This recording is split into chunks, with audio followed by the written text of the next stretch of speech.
इस वीडियो में हम लोग एंगल के बारे में डिस्कस करेंगे।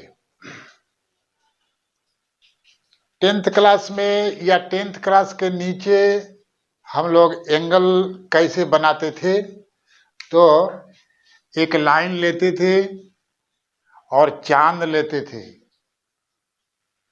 और इस पर पॉइंट लेकर चांद को ऐसे रखते थे और ऐसे खींच देते थे, तो इस प्रकार ये एंगल बन जाता था। यही है एंगल। लेकिन इस वीडियो में हम लोग देखेंगे, इसका जो है कि थोड़ा गहन अध्ययन करेंगे और इससे आगे चलेंगे। तो इस वीडियो में जो टॉपिक कवर किया जाएगा, यहाँ लिखा गया है। पहला है डायरेक्टेड एंगल, हम लोग समझेंगे। उसके बाद कन्वेंशन ऑफ डायरेक्टेड एंगल देखेंगे। एंगल ऑफ एनी मेजर, कितना भी डिग्री का एंगल हम लोग बनाना सीखेंगे। स्टैंडर्ड एंगल देखेंगे।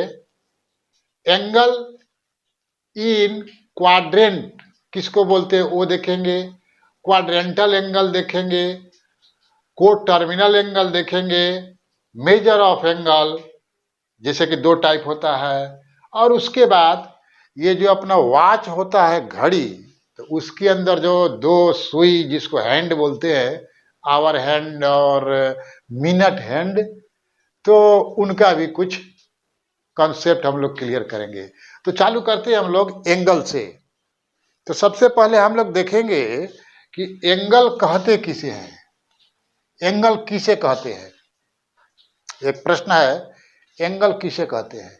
तो एंगल का मतलब होता है, जैसे कि मान लीजिए ये एक डायरेक्शन में एक रे जा रही है, किरण, और उसी डायरेक्शन में उसके क्वाइंसाइड एक और रे जा रही है उसी के डायरेक्शन में। लेकिन जब ये दूसरी रे उसके डायरेक्शन से थोड़ा भी डिफर होगी, अंतर होगा, तो इसके बीच में जो ये बन रहा है, इसी को हम लोग एंगल बोलते हैं। ये है एंगल। यानी कि एक ही डायरेक्शन से जब दो रे डिफर रहती है तो एंगल बनता है। चलिए देखते हैं बोर्ड पर। जैसे कि देखिए एक एंगल है, ये एक एंगल है, और ये एक है। तो ये एक रे है, ये एक रे है, ये एक रे है, और ये भी एक रे है। तो हम लोग जानते हैं कि दो रे के बीच में जिसका ओरिजिन एक है लेकिन डायरेक्शन अलग है, तो वो जो डिफर होता है इसी को एंगल हम लोग बोलते हैं। ये एंगल है। तो अप टू 10th क्लास हम लोगों ने क्या सीखा है कि एंगल में एक वर्टेक्स होता है और दो आर्म होते हैं। आर्म, ये भी आर्म है। इसको हिंदी में हम लोग भुजा बोलते हैं, भुजा है। तो एंगल में मुख्य रूप से एक वर्टेक्स होता है और आर्म्स दो होते हैं, तो एंगल बनता है। इतना हम लोग अप टू 10th क्लास तक अध्ययन किया है। आज हम लोग देखेंगे कुछ नए टर्म। जैसे मैं पहला लेता हूं डायरेक्टेड एंगल। डायरेक्टेड एंगल क्या होता है भाई? डायरेक्टेड एंगल देखिए, एक मैं एंगल बनाता हूं। देखिए ये एक एंगल मैं बनाया, गौर से देखिए, ये एक एंगल बनाया, ये है। तो ये तो वर्टेक्स हो गया और ये आर्म हो गया।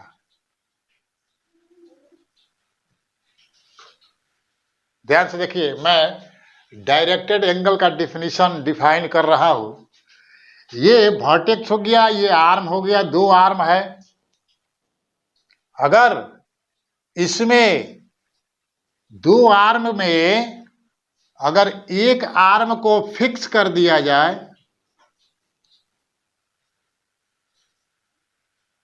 एक आर्म को फिक्स कर दिया जाए और ये जो आर्म है ये इस फिक्स रे से वैरी करके एक नया डायरेक्शन प्राप्त किया है।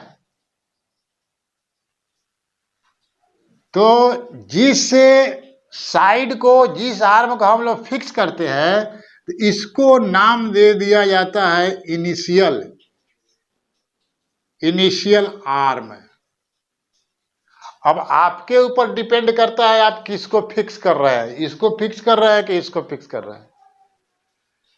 तो जिस साइड को हम लोग फिक्स कर देते हैं उसका नाम हम लोग देते हैं इनिशियल आर्म।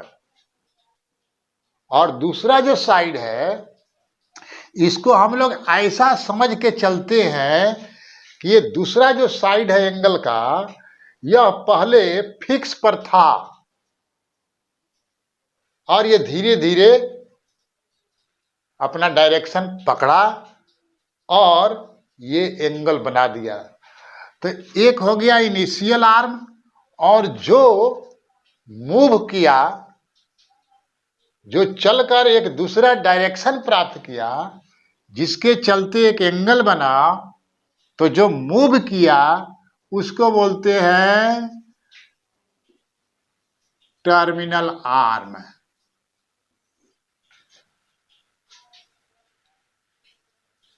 टर्मिनल आर्म और इनिशियल आर्म। अब मैंने इसको फिक्स किया, इसको मूव कराया, यानी कि इनिशियल इसको माना और ये मूव किया, तो ये टर्मिनल आर्म हो गया। आपके अनुसार अगर आप चाहोगे इसको फिक्स कर दो इसको मूव कराओ, तो फिर जो है कि ये हो जाएगा इनिशियल और ये हो जाएगा टर्मिनल। ये डिपेंड करता है एंगल बनाने वाले के ऊपर कि किसको फिक्स कर रहा है। तो इस प्रकार डायरेक्टेड एंगल का मतलब यही से निकलता है। तो डायरेक्टेड एंगल उसको बोलेंगे जिसका एक साइड, जिसका नाम दिया गया इनिशियल आर्म, जिसका एक साइड फिक्स हो, वो इधर उधर नहीं जाएगा और दूसरा साइड ही अपना घटेगा बढ़ेगा, डायरेक्शन चेंज करेगा। तो ये रहा डायरेक्शन एंगल। तो कोई भी एंगल बना दीजिए, जैसे कि मान लीजिए कि हम लोग 9th 10th में पढ़ते हैं, एक एंगल बना दिया, तो इसको डायरेक्टेड एंगल बनाना है तो क्या करेंगे, एक को फिक्स कर देंगे, एक को फिक्स कर देंगे, इसको फिक्स कर दिए या इसको फिक्स करिए, जिसको फिक्स करेंगे वह इनिशियल हो गया और जो मूव करके एंगल बनाया वो टर्मिनल आर्म हो गया। तो इस प्रकार हम लोग ने देखा डायरेक्टेड एंगल। दूसरा टॉपिक लेता हूं, कन्वेंशन ऑफ डायरेक्टेड एंगल। अब डायरेक्टेड एंगल का कन्वेंशन देखिए, ये सब माना हुआ चीज है, ये कोई ऊपर से बन के नहीं है, हम लोग माना हुआ है, ऐसा वैसा कुछ नहीं है इसमें। हम लोग मान लिया है कि जिससे हम लोग सुनते हैं उसको कान कहते हैं, मान लिया है तो कान ही बोलेंगे ना, इसको आंख थोड़े बोलेंगे। आगे बढ़ते हैं। तो कन्वेंशन ऑफ डायरेक्टेड एंगल, तो कन्वेंशन क्या कहता है डायरेक्टेड एंगल का, कि एक तो मान लीजिए आर्म इसका फिक्स किए तभी तो ये अपना डायरेक्टेड बना। अब इसको मैंने इनिशियल आर्म बोला, इनिशियल आर्म, ये इनिशियल आर्म है, इसको मैंने फिक्स किया तभी तो इसका नाम पड़ा इनिशियल। फिक्स नहीं करेंगे तो फिर ये टर्मिनल हो जाएगा। अब एक दूसरा जो साइड है जिसको हम लोग बोलते हैं टर्मिनल आर्म, तो टर्मिनल आर्म यही से, इसी पर से निकलेगी, इसी पर कोइंसाइड रहती है टर्मिनल आर्म। जैसे कि ये मान लीजिए मार्कर है, इसी पर कोइंसाइड है ना इनिशियल पर। अब इस ओरिजिन पर ये है अब यहां से ऐसे चलेगा और नहीं तो ऐसे चलेगा, या तो ऐसे चलेगा एक प्लेन में। अब 3 डायमेंशन में नहीं सोचने का, कोई बोलेगा ऐसा भी तो चल सकता है, तो ऐसा हम लोग इसमें नहीं पढ़ने वाला है, प्लेन एंगल की चर्चा हो रही है। तो या तो ऐसे चलेगा और नहीं तो ऐसे चलेगा, दो में से एक करेगा। तो ध्यान से देखिए, अगर ये ऐसे चलता है, ऐसे चलता है, तो हम लोग जानते हैं घड़ी के अंदर जो सुइयां होती है, मिनट हैंड कहिए या आवर हैंड कहिए, तो घड़ी की सुइयां कैसे चलती है? ऐसे चलती है, ऐसे डायरेक्शन में। तो जब जिस डायरेक्शन में घड़ी की सुइयां चलती है उसको हम लोग क्लॉकवाइज बोलते हैं, क्लॉकवाइज बोलते हैं। घड़ी की विपरीत दिशा में अगर कोई वस्तु जा रही है तो उसको एंटी क्लॉकवाइज कहा जाएगा। तो क्लॉकवाइज, तो ये हो गया क्लॉकवाइज और ये हो गया एंटी। तो ये मान लीजिए इनिशियल आर्म है और यहां पर ये मार्कर मैं लिया हूं, ये ऐसे जा रहा है, ऐसे जा रहा है। देखिए घड़ी की सुई तो ऐसे चलती है, अब ये ऐसे जा रहा है, यानी कि घड़ी के सुई के विपरीत दिशा में जा रहा है, अर्थात एंटी क्लॉकवाइज जा रहा है। तो जब terminal arm anti clockwise direction में जाकर, एंटी क्लॉकवाइज डायरेक्शन में जाकर एंगल बनाएगा, एंटी क्लॉकवाइज, तो इसको हम लोग, जैसे ये एंगल बना, तो इस एंगल को हम लोग पॉजिटिव एंगल बोलेंगे। क्या बोलेंगे? पॉजिटिव एंगल, यानी कि anti clockwise. Anti clockwise, anti clockwise मैं यहां पर लिख देता हूं प्लस। देखिए ये इनिशियल आर्म है, इनिशियल आर्म हमेशा फिक्स रहेगा। अगर उसको फिक्स नहीं करेंगे तो फिर वह डायरेक्टेड एंगल होगा नहीं। तो जब डायरेक्टेड एंगल होगा ही नहीं तो फिर प्लस और माइनस का मतलब ही नहीं रह जाता है। इसीलिए जब टर्मिनल आर्म घड़ी की दिशा के विपरीत जाकर एंगल बनाता है तो उसका एंगल का मान प्लस मान लिया गया है, ऐसा कन्वेंशन है। अगर शुरू में दुनिया इसको माइनस मान के चलती तो हम लोग भी माइनस पढ़ते, इसमें कौन बड़ी बात है। शुरू में बनाने वाले लोगों ने ही इसको प्लस मान लिया, यानी कि घड़ी की सुई के विपरीत दिशा में टर्मिनल आर्म जाकर एंगल बनाती है तो उसको प्लस मान रखा जाएगा, प्लस। तो अब आ जाइए इसका उल्टा, अगर कोई टर्मिनल आर्म फिक्स आर्म के से घड़ी की दिशा में जा बनाएगी, यानी कि क्लॉकवाइज, तो उससे एंगल को माइनस समझा जाएगा। जैसे कि देखिए ये मार्कर है, ये इनिशियल आर्म है, इनिशियल आर्म तो फिक्स रहता है ना। अब ये देखिए मार्कर धीरे धीरे नीचे आ रहा है, नीचे आ रहा है, यानी कि घड़ी की सुई की दिशा में आ रहा है। और इस प्रकार एक ये एंगल बना दिया है, ये मान लीजिए बीटा है, बीटा। तो ये टर्मिनल आर्म जो है कि घड़ी की दिशा में जाकर एंगल बनाया, तो इस प्रकार जो एंगल बनेगा उसको, उसका मान हम लोग माइनस देता है। तो इस प्रकार हम लोगों ने डायरेक्टेड एंगल का कन्वेंशन में क्या देखा कि जब टर्मिनल आर्म घड़ी के विपरीत दिशा में जाकर एंगल बनाएगा तो वह एंगल पॉजिटिव होगा और टर्मिनल आर्म जब घड़ी की दिशा में जाकर एंगल बनाएगा, घड़ी की दिशा में, तो उसको जो है कि उस एंगल का मान निगेटिव होगा। तो आगे बढ़ते हैं, अगला टॉपिक लेते हैं angle of any measure. Angle of any measure. तो अभी तो हम लोगों ने अप टू 10th क्लास में देखा था कि एंगल का प्रकार, zero angle, right angle, straight angle, linear angle, obtuse angle, acute angle वगैरह वगैरह सब एंगल पढ़ा था। 360 डिग्री तक जाते थे हम लोग, कंप्लीट एंगल वगैरह सब है। लेकिन ये अपना हेडिंग कहता है एंगल ऑफ एनी मेजर। देखिए कैसे होता है। जैसे कि मान लीजिए कि एक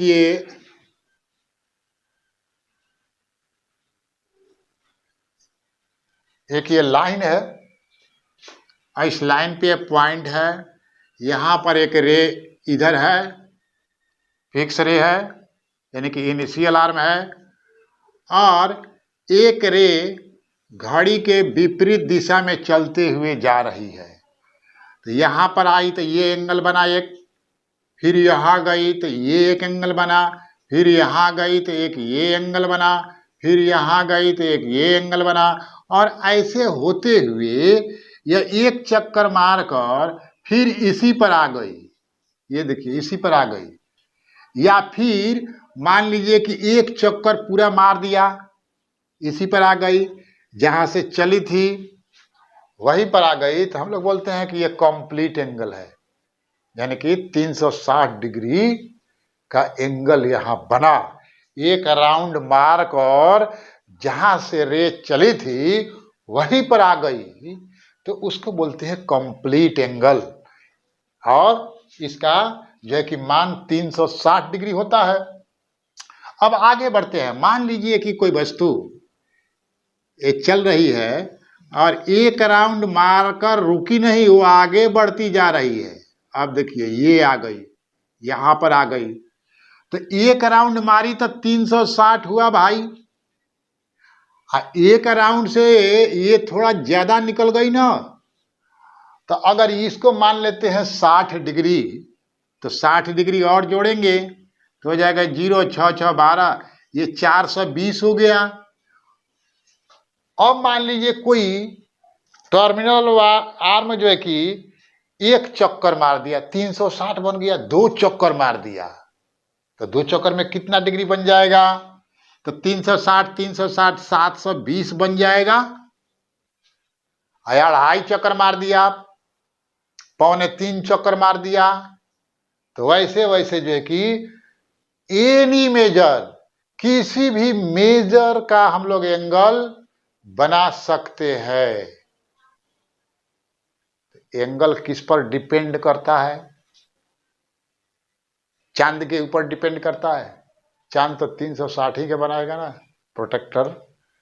नहीं, एंगल किस पर डिपेंड करता है कि जो टर्मिनल आर्म है उसके मूविंग नंबर पे डिपेंड करता है कि कितना मूव किया, कितना चक्कर मारा।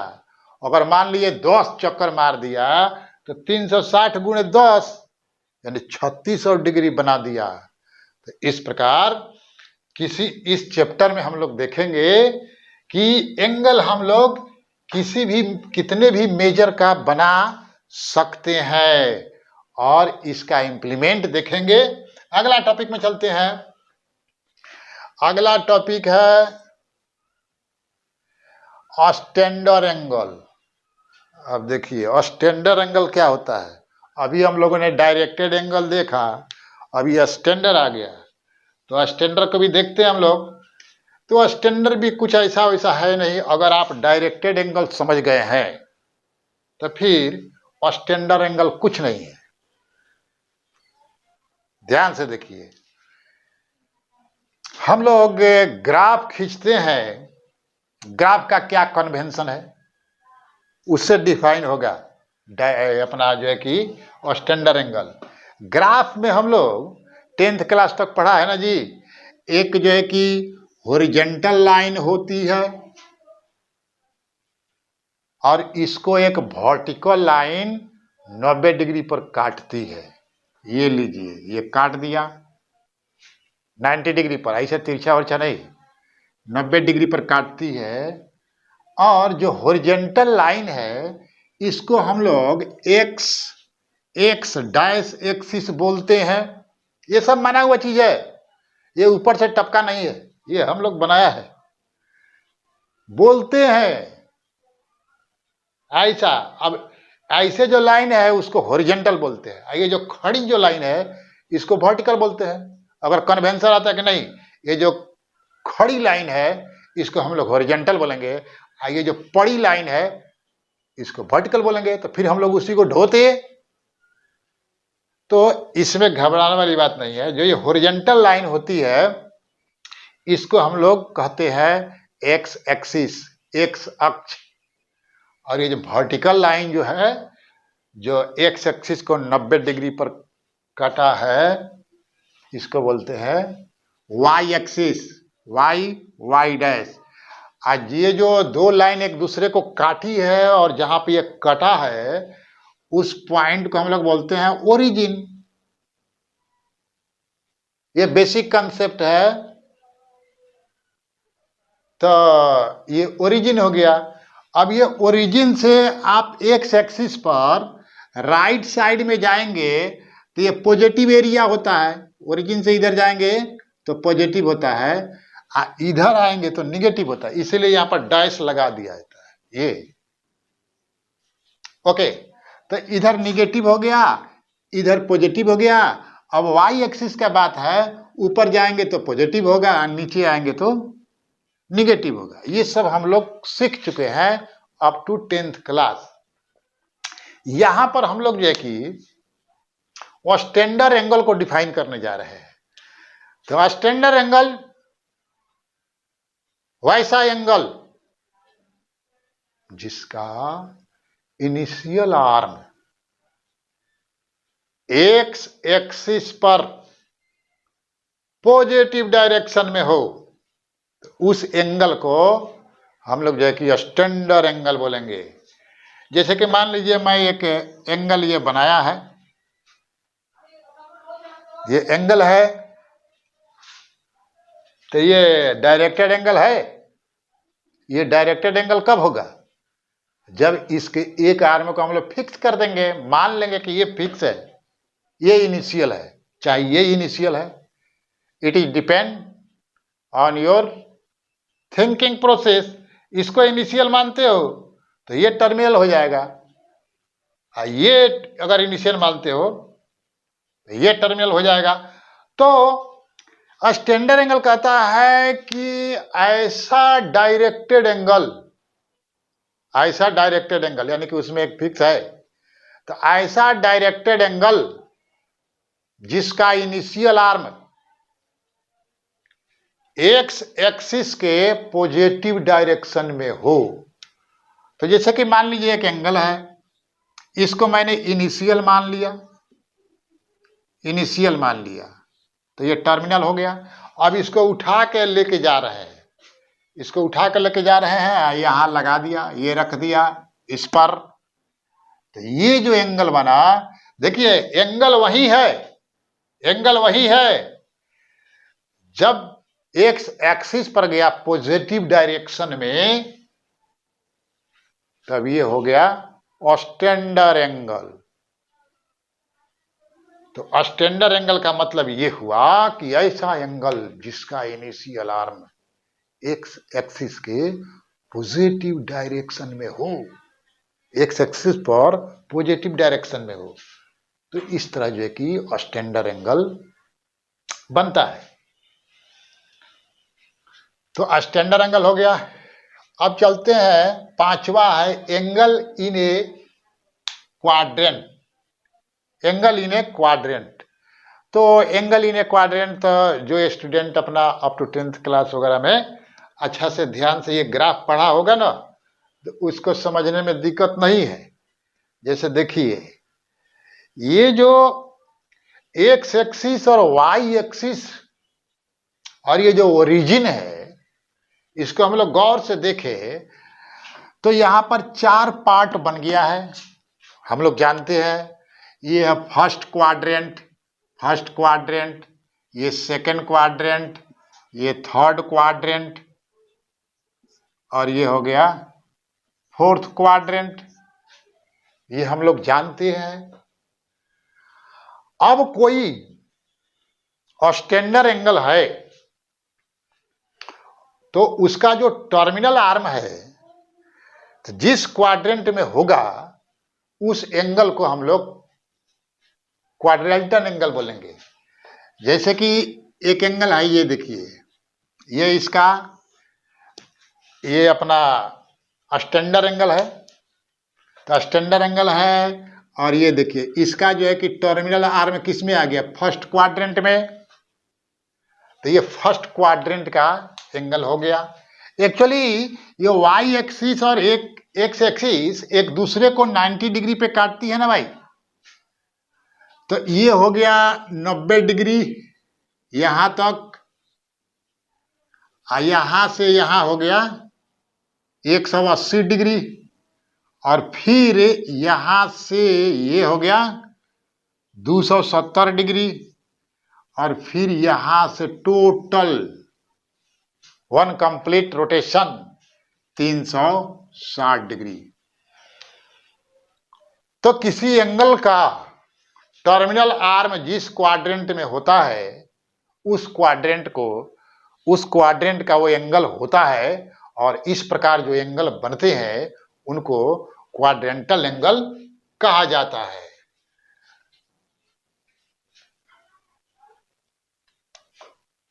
सॉरी, एंगल इन क्वाड्रेंट कहा जाता है। अब एक आ गया छठा number, quadrantal angle. Quadrantal angle किसको बोलते हैं भाई, तो जिस एंगल मतलब स्टैंडर्ड एंगल। अब बार बार मैं स्टैंडर्ड नहीं बोलेगा क्योंकि इससे चैप्टर में जो है कि अपना एंगल का मतलब स्टैंडर्ड ही होगा।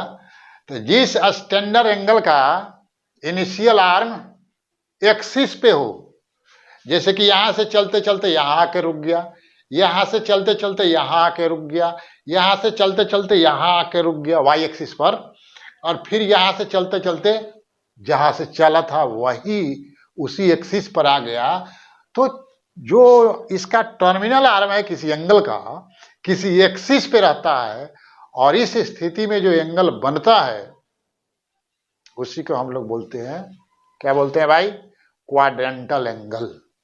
ओके, आगे बढ़ते हैं, अगला टॉपिक लेते हैं, measure of angle. Measure of angle, measure of angle. तो किसी एंगल को मापने के लिए अपने पास दो सिस्टम है। एक है सेक्साजेसिमल सिस्टम जिसको हम लोग डिग्री में मापते हैं, और एक दूसरा है सर्कुलर सिस्टम जिसको हम लोग रेडियन में नापते हैं। तो एक एक करके हम लोग डील करेगा। तो सेक्साजेसिमल सिस्टम क्या है, सर्कुलर जिसको हम लोग जो है कि डिग्री में मापते हैं। तो जैसे कि मान लीजिए एक ब्रीथ है, ये एक सर्किल है, तो सर्किल को 360 टुकड़ों में छोटा छोटा छोटा छोटा करके 360 पार्ट में बांट दिया जाता है। यानी कोई वस्तु किसी सर्कुलर पाथ पे मूविंग किया है तो जो उसका पाथ है उसको 360 टुकड़ों में हम लोग बांट देते हैं, और एक टुकड़ा को 1 डिग्री कहा जाता है। तो ये जो सिस्टम है इसको सेक्साजेसिमल सिस्टम कहा जाता है। यानी कि सर्कुलर पाथ को 360 जो है कि पार्ट में बांटा जाता है, और एक पार्ट को डिग्री कहा जाता है। तो इस सिस्टम को सेक्साजेसिमल सिस्टम कहते हैं। यानी कि एक चक्कर किसी सर्कुलर पाथ पे कोई वस्तु एक चक्कर मारती है, 1 कंप्लीट रोटेशन करती है, तो हम लोग कहेंगे कि वह सेंटर पर 360 डिग्री का एंगल बनाया, यानी कि वन कंप्लीट रोटेशन 360 डिग्री होता है। अब इसी को हम लोग 4 टुकड़ा बांट देते हैं, जैसे कि एक हॉरिजॉन्टल लाइन हो गया, एक वर्टिकल लाइन हो गया। तो चूंकि ये हॉरिजॉन्टल और वर्टिकल लाइन एक दूसरे को 90 डिग्री पे इंटरसेक्ट कर रही है, तो ये 90 90 का हो गया, 90 90 90 90, यानी कि 360। तो ये जो है कि अपना हेक्साडेसिमल सिस्टम है, डिग्री वाला। ये तो हम लोग बचपन से जानते हैं। एक दूसरा सिस्टम लेते हैं, सर्कुलर सिस्टम। सर्कुलर सिस्टम क्या होता है जी, देखते हैं। तो सर्कुलर सिस्टम में क्या होता है, इसमें भी सर्कुलर पाथ ही होता है। ये देखिए, ये सर्कुलर पाथ है। तो जब सर्कुलर पाथ है तो इसका एक सेंटर होगा, तो इसके सेंटर है ये इसका सेंटर हो गया, ये सर्कुलर पाथ हो गया। तो सर्कुलर सिस्टम में क्या होता है, मेजरमेंट रेडियन में किया जाता है। तो व्हाट इज रेडियन, रेडियन क्या है उसको देखते हैं पहले। तो जब ये सर्कुलर पाथ है तो इसका एक रेडियस होगा, ये रेडियस हो गया। तो सर्कुलर सिस्टम कहता है कि रेडियस की जितनी लंबाई है उतनी लंबाई अगर परिधि पर लिया जाए, कहने का मतलब इसको हम लोग आर माना है, r centimetre, r metre, as you like, जो आपको मानना है मानिए।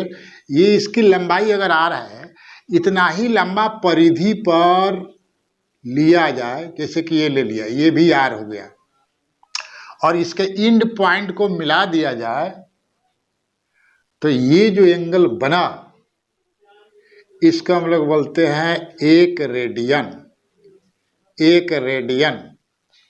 और ये सी सिंबल है, यानी कि इसके मात्रा के ऊपर, क्वांटिटी के ऊपर सी लगा देते हैं। जैसे कि डिग्री में हम लोग क्या देखा है, डिग्री में जैसे 30 है, इस पर डिग्री लिखने के लिए यहाँ पर छोटा शून्य लिखते हैं, 0 लिखते हैं। उसी प्रकार रेडियन को लिखने के लिए इसके ऊपर सी लगा देते हैं। तो इस प्रकार रेडियन का परिभाषा हम लोगों ने देखा कि किसी सर्किल पर रेडियस के बराबर आर्क द्वारा सर्किल के केंद्र पर बना कोण 1 रेडियन होता है। ये रहा रेडियन की परिभाषा और रेडियन का कॉन्सेप्ट। तो थोड़ा चलते हैं कि यहां से यहां गया तो 1 रेडियन बना, 1 आर गया तो 1 रेडियन, 2 आर गया तो 2 रेडियन, 3 आर गया तो 3 रेडियन, ऐसा होगा ना जी।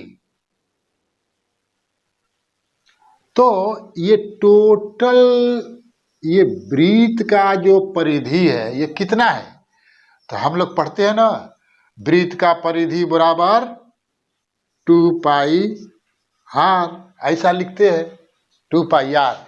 इसका मतलब कोई वस्तु किसी वृत्त पर 2 पाई आर भ्रमण कर दे तो एक कंप्लीट रोटेशन हो जाएगा, एक कंप्लीट रोटेशन हो जाएगा। तो 2 पाई आर भ्रमण कर देगा एक कंप्लीट रोटेशन में, तो कितना रेडियन बनेगा ये पता करना जरूरी है ना। तो चलिए देखिए, आर दूरी जाता है, एक एक नियम लगाइए जिसको हम लोग क्या बोलते हैं, यूनिट मेथड। तो आर दूरी जाता है तो 1 रेडियन बनता है, तो 1 दूरी जाएगा तो 1/r रेडियन बनेगा, है ना जी। तो टोटल दूरी कितना है एक कंप्लीट रोटेशन में 2 पाई आर, तो 2 पाई आर दूरी जाएगा तो 1/r गुणे 2 पाई आर। अब यहां पर क्या हो जाएगा, आर आर कट जाएगा तो हो जाएगा 2 पाई रेडियन। यानी कि कोई वस्तु एक चक्कर मारता है किसी वृत्त के ऊपर, यानी कि 1 कंप्लीट रोटेशन, तो कितना रेडियन का कोण बना, 2 पाई रेडियन, 2 पाई रेडियन।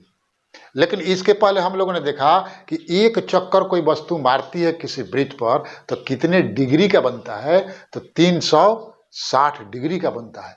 इसका मतलब क्या हुआ, 360 डिग्री कहिए या 2 पाई रेडियन कहिए, दोनों बराबर है।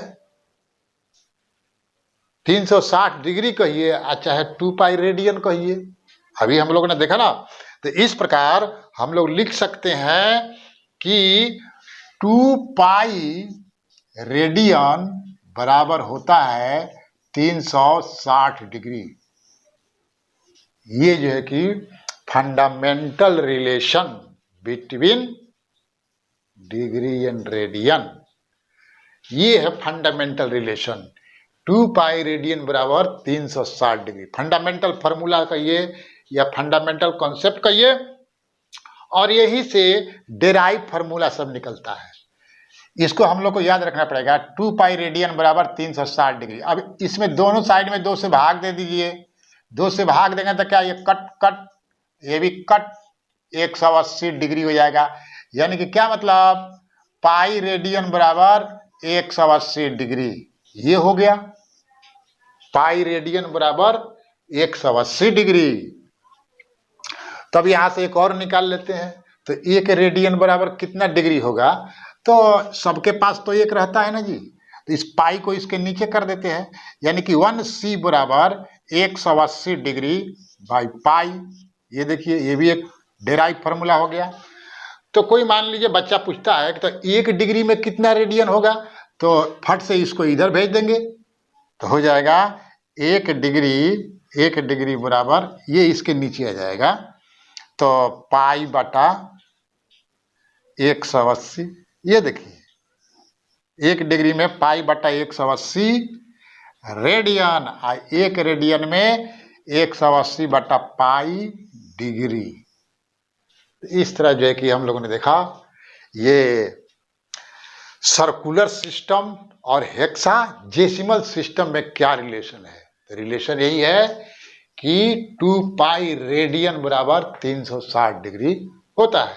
आगे बढ़ते हैं और एक दूसरा टॉपिक लेते हैं। लास्ट टॉपिक है, लास्ट है hour hand and minute hand of watch.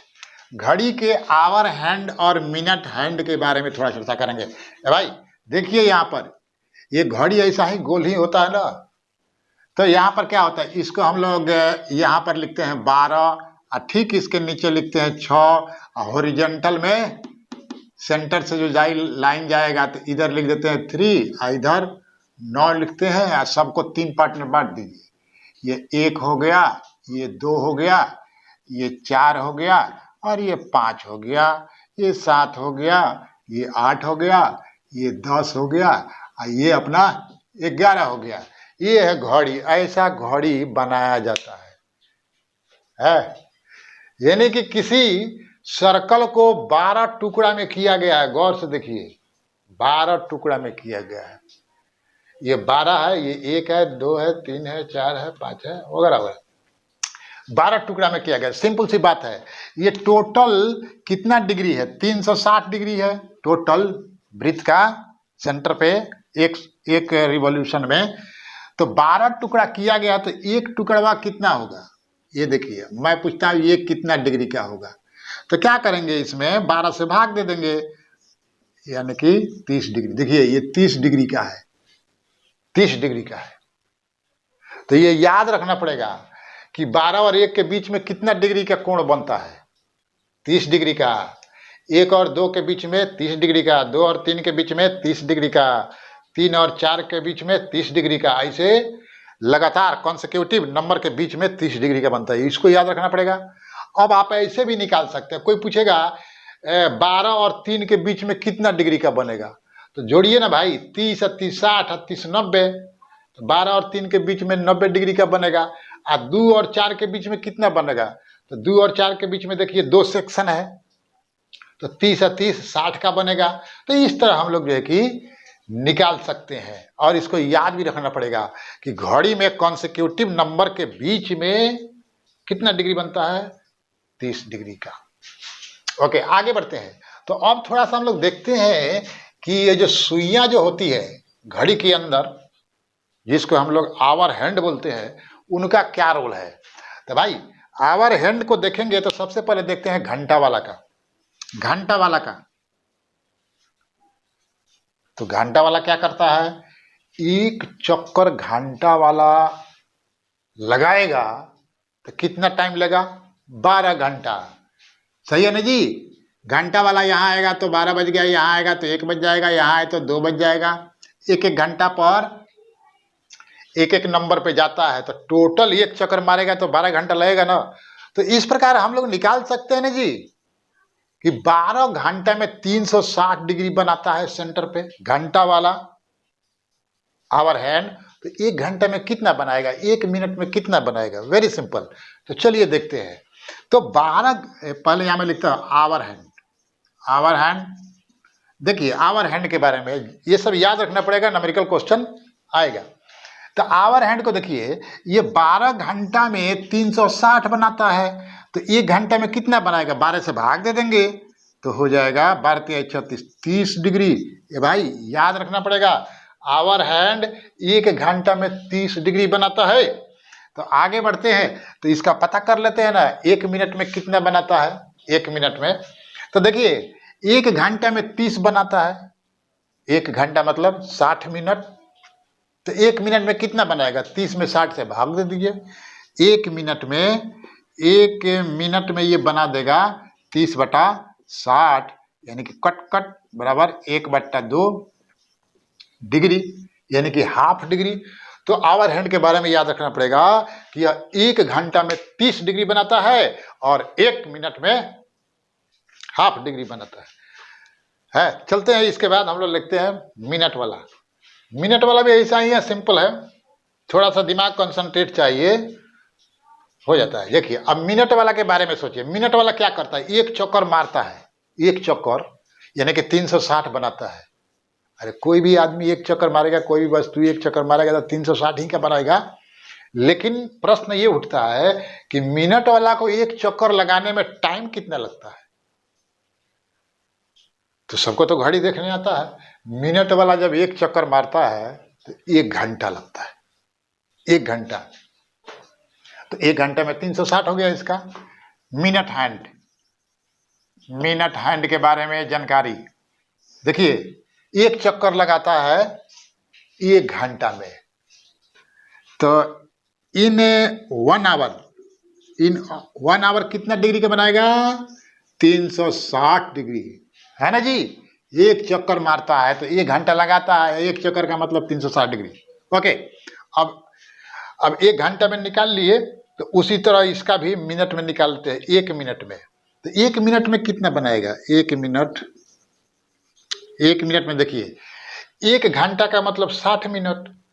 तो 1 मिनट का निकलना है तो 60 को इसके नीचे लगा देंगे, तो 1 मिनट में हो जाएगा 360/60, कट कट कट कट 6, यानी कि 6 डिग्री।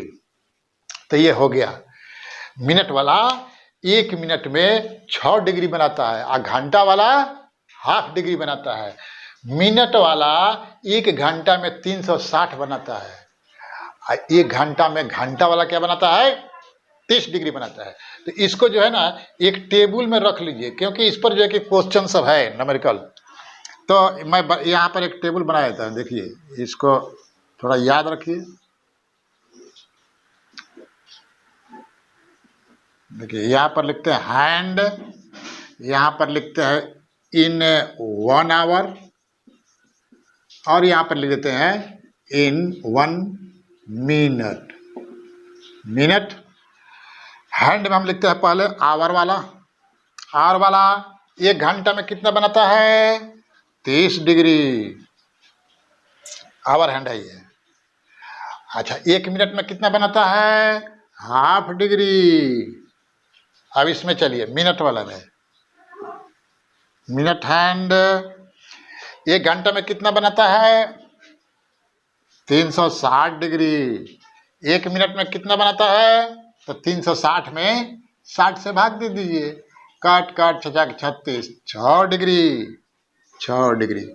इस प्रकार ये जो है कि ये सम्मान है, इसको थोड़ा दिमाग में रखना पड़ेगा। तो फिर जो एक्सरसाइज अभी इसके बाद जो वीडियो आएगा एक्सरसाइज का ही आएगा, तो उसमें आपको सवाल सोल्व करने में मज़ा भी आएगा और फटाफट निकलता भी जाएगा। तो मैं आशा करता हूँ कि यह 11वीं class Maharashtra board math first angle and it's measurement का मैंने शुरुआत किया है। इसके बाद कंटिन्यू एक्सरसाइज का 1 बाय 1 करते हुए हम लोग लास्ट तक पहुंचेंगे। इसलिए आप लोग वीडियो कंटिन्यू देखते रहिए। अगर वीडियो आपको अच्छा लगता है तो लाइक करिए, सब्सक्राइब करिए। Okay, thank you.